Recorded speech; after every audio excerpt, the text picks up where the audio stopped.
अवधूत चिंतन श्री गुरुदेव दत्त। ओम नमः शिवाय। नमस्कार श्रोते हो, आज तिसरा श्रावणी सोमवार। सोमवारची कहाणी तिसरी, शिवामुठीची कहाणी। ऐका महादेवा तुमची कहाणी। आटपाट नगर होतं, तिथे एक राजा होता। त्या राजाला 4 सुना होत्या, 3 आवडत्या व 1 नावडती होती। आवडत्या सुनांचा तो चांगला प्रतिपाळ करी।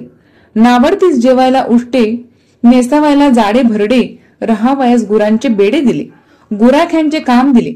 पुढे श्रावण मास आला, पहिला सोमवार आला।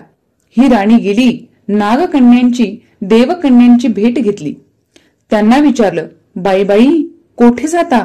महादेवाच्या देवळी जातो, शिवामूठ वाहतो। यानं काय होतं? भ्रताराची भक्ती होते, इच्छित कार्य सिद्धीस जातं, मुलं बाळ होतात, नावडती माणसं आवडती होतात, वडील मनुष्यापासून सुखप्राप्ती होते।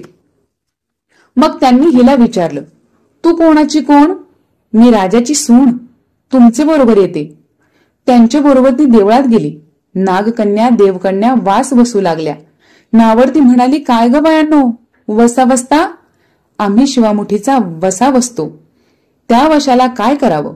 मूठ चिमूट तांदूळ घ्यावे, शिवराई सुपारी घ्यावी, गंधफूल घ्यावं, 2 बेलांची पाने घ्यावीत, मनोभावी पूजा करावी, हाती तांदूळ घ्यावे आणि तोंडाने शिवा शिवा महादेवा, माझी शिवा मूठ ईश्वरा देवा, सासू सासऱ्या दिरा भावा, नणन जावा भ्रतारा नावडती आहे, ती आवडती कर्रे देवा, असे म्हणून तांदूळ व्हावेत। संध्याकाळपर्यंत उपवास करावा, उष्टमाष्ट खाऊ नको, दिवसा निजू नको, उपवास नाही निभावला तर दूध प्यावं। संध्याकाळी अंघोळ करावी, देवीला बेल वाहावा आणि मुकाट्याने जेवण करावं। हा वसा 5 वर्षे करावा। पहिल्या सोमवारी तांदूळ, दुसऱ्यास तीळ, तिसऱ्यास मूग, चौथ्यास जव आणि 5वा आला तर सातू शिवामुठी करिता घेत जावे।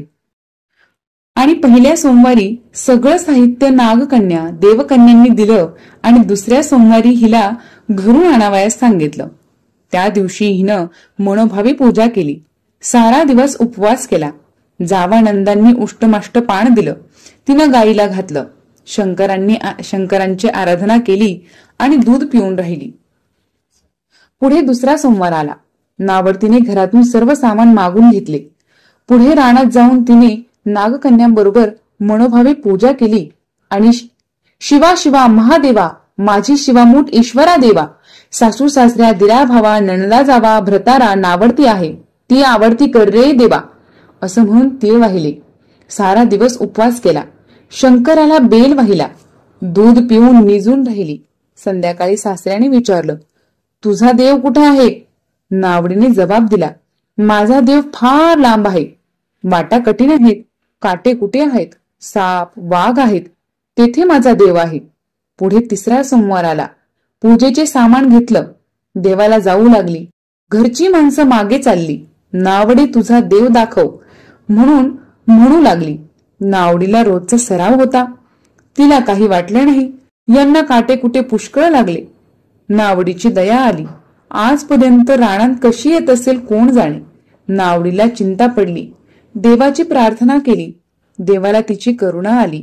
नागकन्या देवकन्या यास हवर्तमान देऊन सुवर्णाचं झालं, रत्नजडिताचे खांब झाले, हंड्या झुंबरी लागली, स्वयंभू महादेवाची पिंडी झाली। सगळ्यांनी देवाचे दर्शन घेतले। नावडी पूजा करू लागली, गंधफूल वाहू लागली।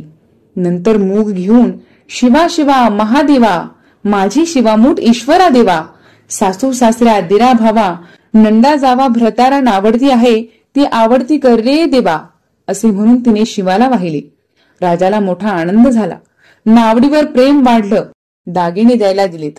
खुंटीवर पागोटे ठेवून राजा तळे पाहावयास गेला। नावडतीची पूजा झाली।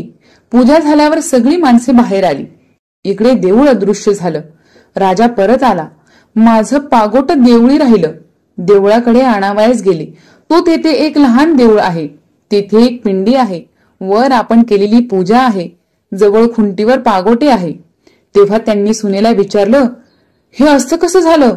माझा गरीबाचा हाच देव, मी देवाची प्रार्थना केली, त्याने तुम्हाला दर्शन दिलं. सुनेमुळे देव भेटला म्हणून पालखीत घालून तिला घरी आणली. नावडती होती आवडती झाली. जसा तिला शंकर प्रसन्न झाला तसा तुम्हा आम्हा हो. ही 60 उत्तरांची कहाणी 5 उत्तरी सुफळ संपूर्ण. ओम नमः शिवाय. अवधूत चिंतन श्री गुरुदेव दत्त.